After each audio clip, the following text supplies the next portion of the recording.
আজকে সরস্বতী পুজো নিয়ে কিছু কথা বলবো এবং সরস্বতী পুজোর সঙ্গে জ্যোতিষশাস্ত্রের সম্পর্ক বলবো। সরস্বতী পুজো নিয়ে সবাই জানেন বা আপনি পড়াশোনা করলে বুঝতে পারবেন সরস্বতী পুজো কি, তাও একটু আমি ভূমিকা দেবো এবং জ্যোতিষশাস্ত্রের সম্পর্ক এর সঙ্গে কি সেটা আমি এই ভিডিওর মাধ্যমে জানাবো। মাঘ মাসের শুক্লপক্ষের যে পঞ্চমী হয় সেটাকে বলে বসন্ত পঞ্চমী। মাঘ মাসের শুক্লপক্ষের যে পঞ্চমী হয় বসন্ত পঞ্চমী। এই বসন্ত পঞ্চমী দিনকেই বলা হয় সরস্বতী পূজা। ব্রহ্মা যখন পৃথিবীর সৃষ্টি করেছিলেন, ব্রহ্মাদেব যখন আমাদের এই ধরাধামে সৃষ্টি করেন, তখন দেখেন তার সৃষ্টিতে শুধু আছে মৌনতা এবং নীরবতা, কোনো কোলাহল নেই, সবাই যেন চুপ। তিনি যে সৃষ্টি করেছেন দেখছেন সবাই যেন চুপ, কোনো কোলাহল নেই, কোনো শব্দ নেই, নীরবতা আর নীরবতা। এগুলো শাস্ত্রে কথিত আছে, আমি নিজে বানিয়ে বলছি না। তখন উনি দেবী সরস্বতীর আবির্ভাব ঘটান, তাই দেবী সরস্বতীকে বলা হয় বাগ দেবী, মানে কথার দেবী। দেবী সরস্বতীর আবির্ভাব ঘটার সাথে সাথে এই ধরাধামে শব্দের সূচনা হয়। কিভাবে হয় আমি আপনাদের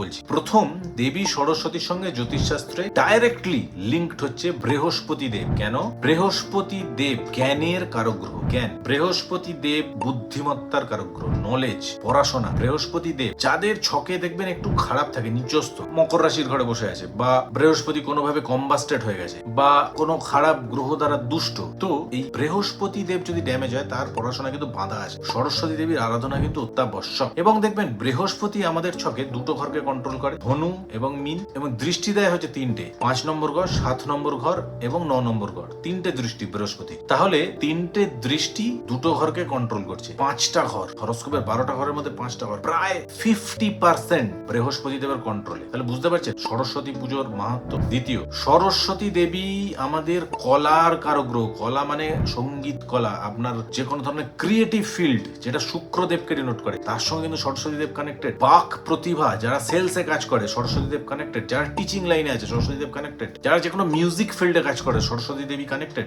শুক্র ভালো থাকতে হয়, এই তবেই জায়গাগুলো পায় মানুষ। কোনো গ্ল্যামার ওয়ার্ল্ড, অ্যাক্টিং, যেখানে ক্রিয়েটিভ কিছু রয়েছে, সব সরস্বতী দেবীর আশীর্বাদ। তো এই সরস্বতী পুজো অত্যন্ত মাহাত্ম্য রাখে জ্যোতিষশাস্ত্র মতে। এবং যারা দেখছেন পড়াশোনা করেছেন, সেই পড়াশোনা কোনো কাজে লাগেনি, অন্য কাজ করছেন, সাকসেসফুল নয় কিন্তু সেই কাজে। সাকসেসফুল হওয়াটা আলাদা বিষয়। যারা দেখছেন পড়াশোনা করতে করতে প্রচুর বাধা এসছে, যারা দেখছেন পড়াশোনা করছেন কিন্তু সেই পড়াশোনাটা কোনো দাম নেই, মানে আপনি টাইমটা ওয়েস্ট করছেন, মনে রাখবেন বৃহস্পতি দেব অথবা সরস্বতী দেবী কিন্তু তুষ্ট নয়। তো এর অনেক ধরনের উপায় আছে। প্রথমে হরোস্কোপ বিশ্লেষণ করতে হয়, ডিটেলসে দেখতে হয়, নক্ষত্র দেখতে হয়, চলিত কুণ্ডলী দেখতে হয়, ডিভিশনাল চার্টস দেখতে হয়, ঠিক আছে? তো এই জিনিসগুলো দেখানোর জন্য আপনার জন্ম তারিখ লাগে, জন্ম সময় লাগে, জন্মস্থান লাগে। যদি না থাকে অন্য সিস্টেমে বার করা হয়। আমার কন্ট্যাক্ট নাম্বার এটা, যোগাযোগ করে অ্যাপয়েন্টমেন্ট বুক করতে পারেন আরো ডিটেলসে দেখার জন্য। সরস্বতী পুজোর মাহাত্ম্য তো বুঝলেন। আপনি যদি এই প্রবলেম ফেস করেন, যোগাযোগ করুন, এর উপায় আছে, এখান থেকে বেরোন।